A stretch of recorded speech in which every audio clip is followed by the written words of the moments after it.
Bismillahirrahmanirrahim. Assalamualaikum warahmatullahi wabarakatuh. Puji dan syukur kita ucapkan kehadirat Allah Subhanahu wa taala. Salawat dan salam kita hadiahkan kepada junjungan kita Nabi besar Muhammad sallallahu alaihi wasallam. Allahumma sholli wa sallim alaihi. Kaum muslimin rahimakumullah. Alhamdulillah, pada pertemuan kali ini bertepatan Lailatul Qadar. Para ulama berbeda pendapat mengenai kapan terjadinya Lailatul Qadar. Ada ulama berpendapat terjadinya Lailatul Qadar pada 17 Ramadan. Ini hadis riwayat Ibnu Abi Syaibah, Imam Baihaqi dan Imam Bukhari. Kemudian ulama berpendapat terjadinya Lailatul Qadar 10 terakhir dari bulan Ramadan, yaitu malam ganjil. Ini adalah hadis riwayat Aisyah langsung dari Rasulullah SAW. Kemudian ulama berpendapat terjadinya Lailatul Qadar pada malam 21 Ramadan. Ini adalah hadis riwayat Abi Sa'id Al-Khudri.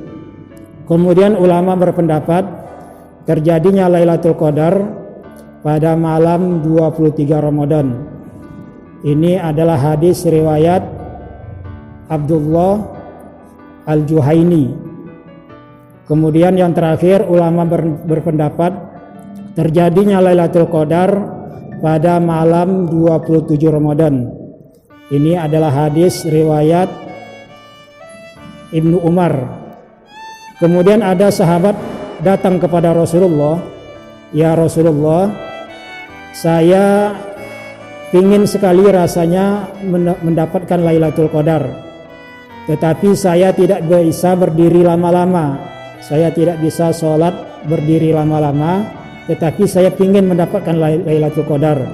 Kemudian saya sudah tua," kata sahabat tersebut. Apa kata Rasulullah? Rasulullah menasihatkan, carilah pada malam 27 Ramadan. Ini adalah hadis riwayat Imam Tabrani dan Imam Baihaqi. Kaum muslimin rahimakumullah. Adapun keutamaan malam Lailatul Qadar ada 7 keutamaan. Yang pertama adalah Lailatul Qadar adalah diturunkannya Al-Quran. Ini adalah keutamaan yang pertama. Lailatul Qadar diturunkannya Al-Quran. Ibnu Abbas mengatakan Allah Subhanahu wa taala menurunkan Al-Quran dari Lauhul Mahfuz ke Baitul Izzah secara sekaligus dan secara utuh. Baitul Izzah adalah langit yang ada di dunia. Kemudian dari Baitul Izzah Allah turunkan Al-Quran ke bumi melalui Nabi Muhammad SAW. Ini adalah cara berangsur-angsur selama kejadian 23 tahun. Kejadian sampai 23 tahun. Kemudian keutamaan Lailatul Qadar yang kedua, malam Lailatul Qadar adalah malam sebaik daripada 1000 bulan. Lailatul Qadri khairum min alfi syahr. Malam Lailatul Qadar adalah malam yang lebih baik daripada 1000 bulan. Imam Mujahid dan Imam Qatadah mengatakan yang dimaksud dengan lebih baik daripada 1000 bulan, amal ibadah yang kita lakukan, puasa, sholat, zakat yang dilakukan pada malam Lailatul Qadar, kata Imam Qatadah dan Imam Mujahid, lebih baik dilakukan daripada sholat, puasa, zakat yang dilakukan 1000 bulan yang tidak ada Lailatul Qadarnya. Ini adalah keutamaan yang kedua. Kemudian yang ketiga, keutamaan Lailatul Qadar yang ketiga, malam Lailatul Qadar, malam yang penuh dengan keberkahan. Allah Subhanahu wa taala berfirman, "Inna anzalna Lailatul Qadri mubarakan wa inna kunna munzirin."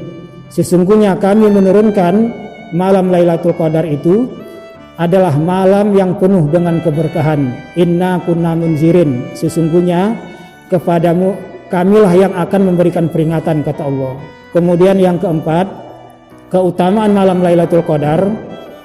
Yang keempat adalah malam Lailatul Qadar, malaikat termasuk juga ar-ruh, malaikat Jibril turun pada malam Lailatul Qadar.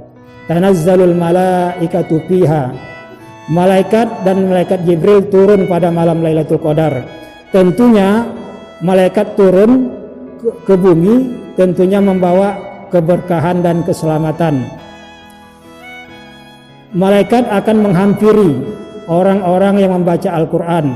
Kemudian malaikat akan mengitari majelis-majelis taklim dan majelis-majelis zikir. Kemudian malaikat juga akan mengembangkan sayapnya di atas para penuntut ilmu, karena malaikat mengagungkan mereka, para penuntut ilmu. Kemudian yang kelima, keutamaan Lailatul Qadar yang kelima, Allah Subhanahu wa taala berfirman, yufarriqu fiha kullu amrin hakim. Jadi keutamaan Lailatul Qadar yang kelima adalah malam Lailatul Qadar Allah mencatat takdir tahunan manusia dengan firman-Nya yufarriqu kullu amrin hakim. Allah Subhanahu wa taala menjelaskan akan dijelaskan pada setiap urusan dengan penuh hikmah. Imam Ibnu Katsir di dalam kitab tafsirnya mengatakan Allah Subhanahu wa taala mencatat dan menulis takdir manusia tahunan ini termasuk juga takdir manusia berupa ajal dan rezeki dicatat Allah selama setahun, sampai segala amal perbuatan sampai di akhir tahun. Kemudian Imam An-Nawawi menerangkan yang dimaksudkan di sini tentunya kita harus mengetahui Allah Subhanahu wa taala menulis takdir manusia itu di dalam kitab Syarah Muslim, bahwa Allah mendahulukan, tentunya pemahaman kita mendahulukan ilmunya Allah, lantas Allah menulis takdir manusia tersebut di akhir tahun. Itulah difirmankan yufarriqu kullu amrin hakim, tentunya dengan ilmunya Allah. Kemudian Allah akan menunjukkan, menampakkan kepada malaikat, kemudian malaikat tahu apa yang terjadi terhadap manusia ini. Kemudian malaikat langsung melaksanakan tugas yang diperintahkan Allah kepadanya. Kemudian yang keenam, keutamaan Lailatul Qadar yang keenam, Lailatul Qadar disifati dengan salamun hiya hatta matla'il fajr. Malam Lailatul Qadar itu dipenuhi dengan kesejahteraan, artinya para malaikat turun pada waktu itu dan setan tidak bisa menggoda manusia karena manusia banyak berbuat amal kebaikan pada malam tersebut. Manusia banyak mendekatkan diri kepada Allah sampai setan tidak bisa menggoda sampai berbuat jelek kepada manusia tersebut. Kemudian yang terakhir, yang ketujuh, keutamaan Lailatul Qadar yang ketujuh, dosa-dosa orang yang menghidupkan malam Lailatul Qadar diampunkan oleh Allah dosa-dosanya. Man qama Lailatul Qadri imanan wa ihtisaban ghufira lahu ma taqaddama min zambi. Siapa yang salat pada malam Lailatul Qadar dengan penuh dengan keimanan dan mengharapkan pahala dari Allah, Allah akan menghapuskan dosa-dosanya yang telah lalu. Ibnu Hajar Al-Asqalani mengatakan yang dimaksud dengan imanan yaitu dengan keimanan manusia beramal ibadah, dia yakin bahwa amal ibadahnya itu akan diberi oleh Allah pahalanya. Kemudian Imam Ibnu Hajar Asqalani mengatakan yang dimaksud dengan ihtisaban, manusia beramal ibadah itu hanya mengharapkan pahala dari Allah, bukan dari yang lainnya. Ini yang disabdakan oleh Rasulullah, man qama lailatul qadri imanan wa ihtisaban ghufira lahu ma taqaddama min dzambi. Sekian dan terima kasih. Assalamualaikum warahmatullahi wabarakatuh.